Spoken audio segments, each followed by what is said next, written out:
Hey guys, welcome back to the channel.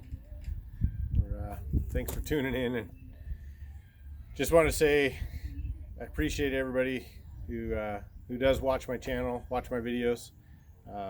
Truly appreciate the messages I've received in the last couple of weeks, and I know a lot of you guys that do subscribe and watch my videos. You know, you wondered where the videos have gone, and so but I was asked to remove some branding from the videos, and so a lot of the videos had to be marked private, and I'm currently going through them, and I'm going to try and redo a bunch of those videos and get them redone and get them out there for you guys. So but as today's video, we're going to do a little bit of battery maintenance and do some things. But first off, I'm going to talk a little bit about the safety when it comes to batteries. You know, things that you need to think about as mechanics and technicians. You know, we probably take for granted, I guess, as you get a little farther into your career. But I still see some guys that have been doing it for quite a few years still making some of those mistakes that I think need to be addressed. And so for those of you guys that are wanting to get into the industry and wanting to get into mechanics, I want to make sure that you guys understand some of the dangers that are involved with batteries and charging systems. First off, as a mechanic, so I've been just hanging out at home and been wearing my regular metal wedding ring. See if I can even get it off today, right now. So we're going to take that off. That's going to be one of the first things we do. So metal wedding rings. As a mechanic, heavy equipment, automotive, it doesn't really matter. For equipment, you know, we deal with big heavy items, big heavy components. We deal with handrails, climbing up and down, and things like that. And you saw how difficult it was to get that off my finger just now, working it off there. So imagine getting your finger coming down off a piece of equipment, and you slip on a rainy day, icy day, snowy day, muddy day, whatever. But you slip on the machine and you fall down, and your hand gets hung up in a handrail. It'll take the flesh right off your finger faster than you can imagine. But as far as batteries go and electricity, your metal wedding ring, that's a bad deal. So I wear silicone wedding rings for the most part, the silicone rubber, and I really like them.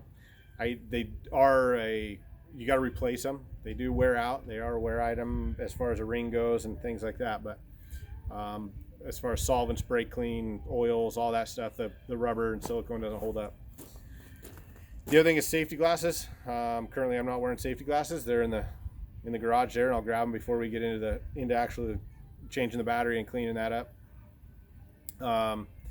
The next thing is like your clothing and stuff like that. Battery acid, it does eat away at your clothing. You want to wear some gloves when you're dealing with it. So this battery in this rig, it actually vented yesterday. So I was headed to the parts house, getting some parts, and the battery vented. So I got battery acid all down the side of the truck, on the windshield and stuff, and that happened yesterday afternoon or whatever. And so we're gonna get that cleaned up today. And so your best bet is to clean that stuff up before you actually get in there. So if you are able to, right, if the vehicle is in a spot where you can actually change that, or clean it up. If it is in your shop and you just got to get it done, get the new battery in there and move it. But baking soda, and I'll go over that when we go to change it. Using baking soda, mix it with water in a spray bottle and just a squirt bottle, and just squirt down the vehicle. If it's a customer's vehicle and it's a nice vehicle, you want to do it fast and quickly and soon. Don't let it sit on there. This one being my farm truck, being my work truck, I wasn't terribly concerned about it. It's actually still holding voltage, still charging, and we'll go through that in the when I change the battery, and I'm going to do a separate video for that. But yeah, so anyways, thank you everybody for tuning in. Sorry I haven't put out too much content. I've been working a lot here on the farm. on the property in the last couple of weeks. And we have been working on some videos for the farm and working on some concepts for that. And we're going to start another channel. It'll be a separate channel.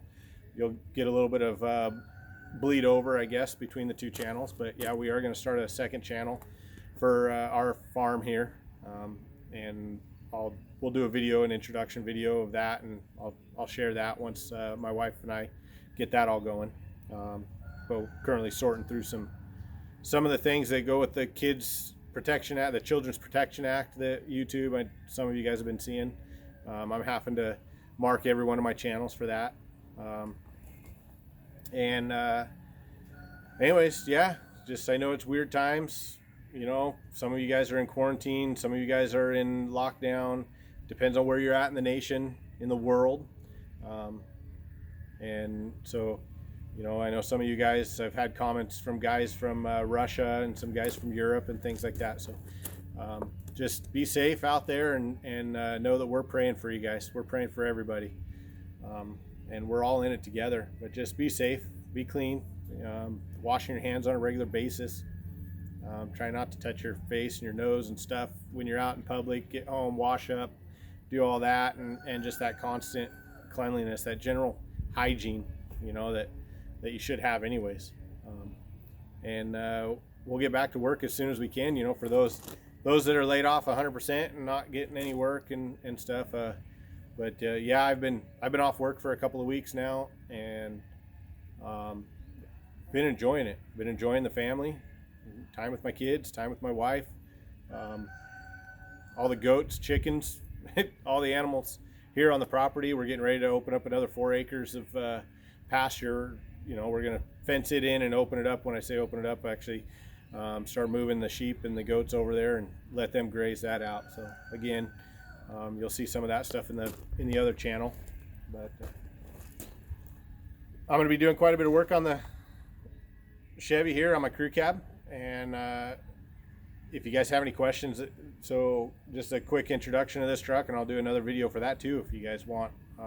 But make sure you leave me a comment as to what you want to know about the truck. But basically, it's a 92 crew cab, 92 Chevy K3500 crew cab, long wheelbase, single rear wheel with a 454 in it.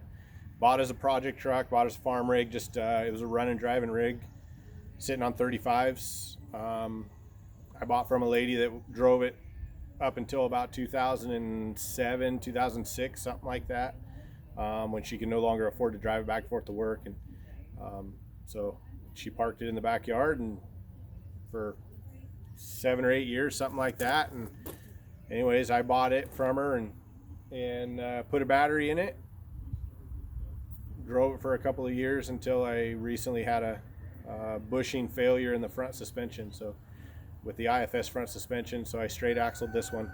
And so yeah, just let me know what you want to know, what you want to see as far as the video goes with the truck. But we're with the pickup, we're going to be doing I think I'm going to kind of put a series together strictly for it.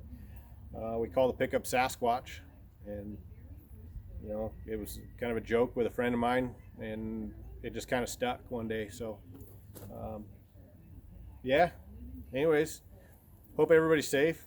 Glad you guys are tuning in. Thanks for watching the videos, and make sure you comment. Let me know.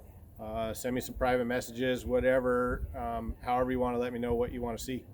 But yeah, just remember that you know, prayer is the best medicine. I live by it, gave my life to Christ, and pray to the Lord every day and thank Him for the opportunities that come every day, even in the darkest times. Just looking to the Lord for answers. He'll carry you. Have a good day. God bless.